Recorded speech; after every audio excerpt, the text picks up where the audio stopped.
चलिए दोस्तों, आज की क्लास में हम सभी लोग देखेंगे बहुपद जो हमारा क्लास 10 के दूसरे चैप्टर का है। इसमें हम सभी लोग देखेंगे और यह दूसरी प्रश्नावली होने वाली है। तो हम सभी लोगों ने प्रश्नावली 2.1 बहुत ही अच्छे तरीके से पढ़ ली। अब इसमें हम लोग जानेंगे कि ये जो दो घात बहुपद होते हैं इनके शून्य कैसे ज्ञात करेंगे और शून्य तथा गुणांकों के बीच के संबंध की सत्यता। लेकिन इसको हल करने से पहले हम इस प्रश्नावली के कुछ महत्वपूर्ण जो हमारे सूत्र होने वाले हैं उनको हम सभी लोग देखेंगे। तो एक तो देखो, जो बहुपद होता है इसको सबसे पहले हम लोग एक दूसरे फॉर्मेट मतलब दूसरे रूप में लिख सकते हैं। उसे हम कहते हैं ax²। इसे हम मान लेंगे कि वो जो हमारा ax² हो जाएगा माइनस या प्लस bx और प्लस c = 0। यानी कि ये हमारा जो है एक द्विघात समीकरण है जिसकी हम अक्सर तुलना करते हैं। जैसे हमें अभी शून्य जब हम ज्ञात करेंगे, शून्य दिए होंगे तो उनसे जब हमें जो है बहुपद बनाना होगा, मतलब ये बहुपद द्विघात बहुपद समीकरण बनाना होगा, तब इसके लिए हमें जो है इसका यूज करना होता है। इससे हमें जो मान लो जैसे दिए हुए 6x, तो इसमें से यहाँ पर दिए हैं 6x² माइनस 3 माइनस 7x। मान लो ये हमें दिया हुआ है। इसमें से अगर हमें 6 का मान निकालना है तो हम इसकी जो है इससे तुलना कर देंगे। तो x² मैच कर रहा है तो a का मान यहाँ पर हो जाएगा 6 और यहाँ पर देखो 3x होगा, यहाँ पर 7x पीछे दिया हुआ है तो हमारा x यहाँ पर ये मैच कर रहा है, x यहाँ पर, तो यहाँ पर जो है b का मान हो जाएगा 7 और c हो जाएगा हमारा 3। तो इस तरह से मतलब ये एक व्यापक रूप है जो हम, तो एक हमारा फार्मूला हो जाएगा,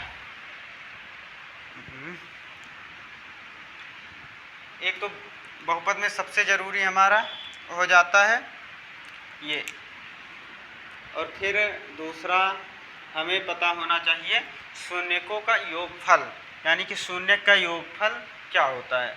जैसे संबंध की सत्यता ज्ञात करनी तो इसके लिए हमें जो है शून्यकों का योगफल और गुणनफल पता होना चाहिए। तो इसके लिए शून्यकों का योगफल यहाँ पर हो जाएगा, लिखेंगे शून्यकों का योगफल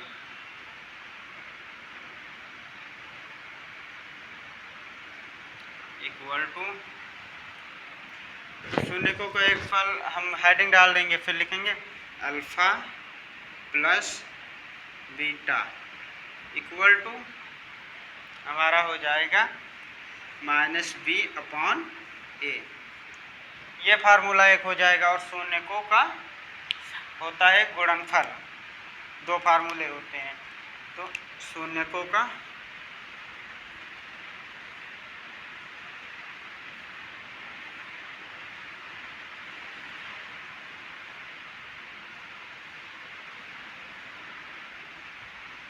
गुणनफल अल्फा इंटू बीटा = हो जाएगा c/a।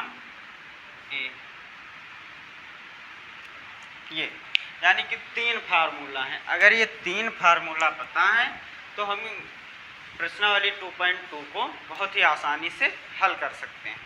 तो इसी फार्मूले के आधार पर चलिए हम हल करते हैं पहला क्वेश्चन। ये फार्मूला अगर आप लोग याद कर लेंगे और इस प्रश्नावली को अच्छे से देख लेंगे तो 5 नंबर आपके पेपर के लिए कहीं नहीं जाएंगे, जबकि ये बहुत महत्वपूर्ण होने वाली है। 5 नंबर का इस चैप्टर से या इस प्रश्नावली से देखने को मिल सकता है, चैप्टर 2 से 5 नंबर। तो इसको बहुत ही आसानी से समझ लीजिएगा और ये बहुत इम्पोर्टेंट लेक्चर है।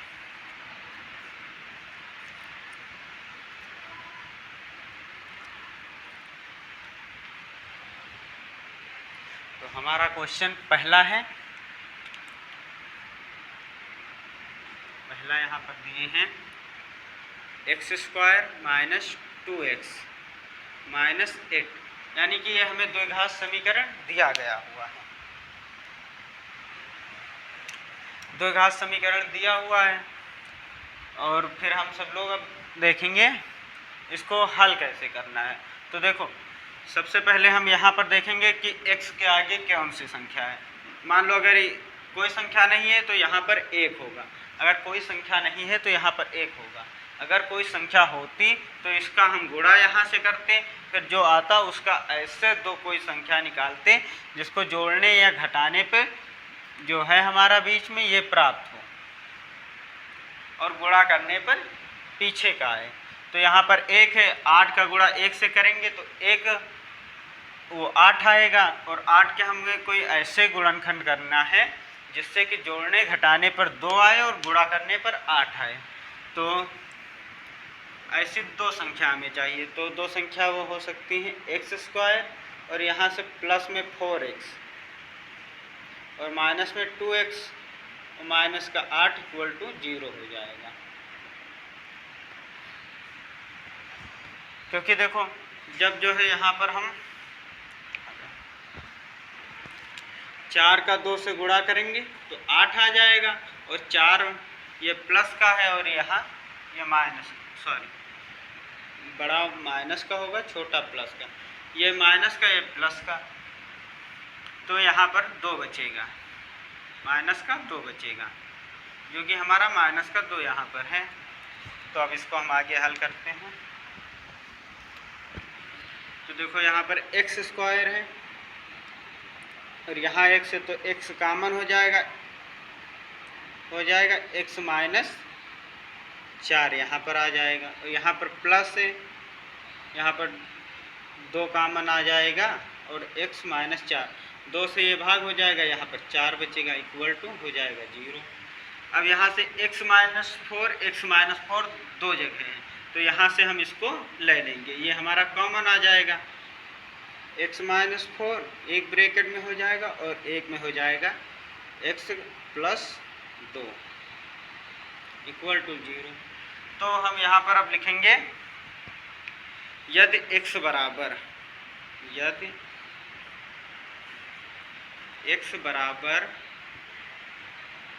x माइनस 4 इक्वल टू 0, तो x बराबर हो जाएगा प्लस का 4, और यहाँ पर हो जाएगा x प्लस 0 इक्वल, तो यहाँ पर हमारा प्राप्त हो जाएगा माइनस का 2। अब ये हमें आगे अब हमें देखना है इसकी जो है शून्यक तो हम ज्ञात कर लिए, लेकिन इनके शून्यक तथा गुणांकों के बीच हमें संबंध की जांच करनी है। तो इसके लिए हमने फार्मूला बताया था शून्यकों का योगफल। तो यहाँ पर लिखेंगे शून्यकों का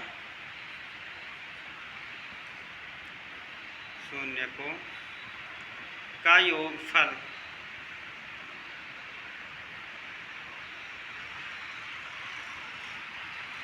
शून्यकों का योगफल होता है अल्फा प्लस बीटा,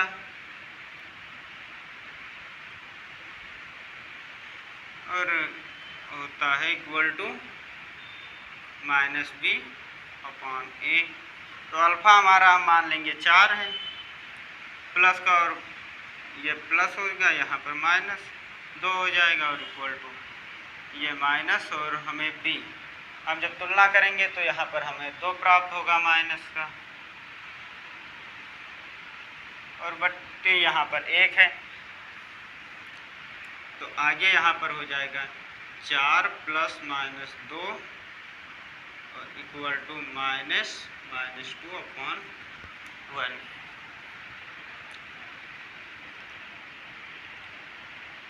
ये प्लस माइनस माइनस हो जाएगा, 4 माइनस 2 इक्वल टू ये प्लस हो जाएगा 2।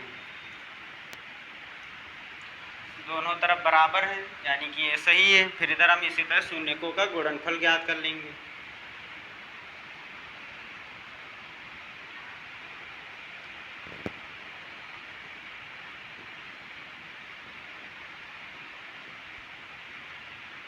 Alpha into beta equal to हो जाएगा यहाँ पर C अपॉन ए।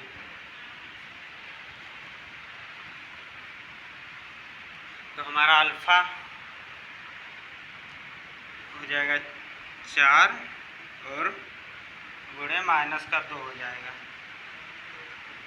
और यहाँ पर ये हमें जो है C का मान -8 है। तो यहाँ पर ये माइनस का 8 और यहाँ पर माइनस का, यानी कि दोनों तरफ बराबर है, तो हमारा जो है सही है। तो उम्मीद करते हैं आप सभी लोगों को हमारी क्लास पसंद आई होगी। तो इसको लाइक, शेयर और सब्सक्राइब कर दीजिए और इसी तरह आगे कोई क्वेश्चन हल करिए। फिर मिलते हैं अगले वीडियो में। धन्यवाद।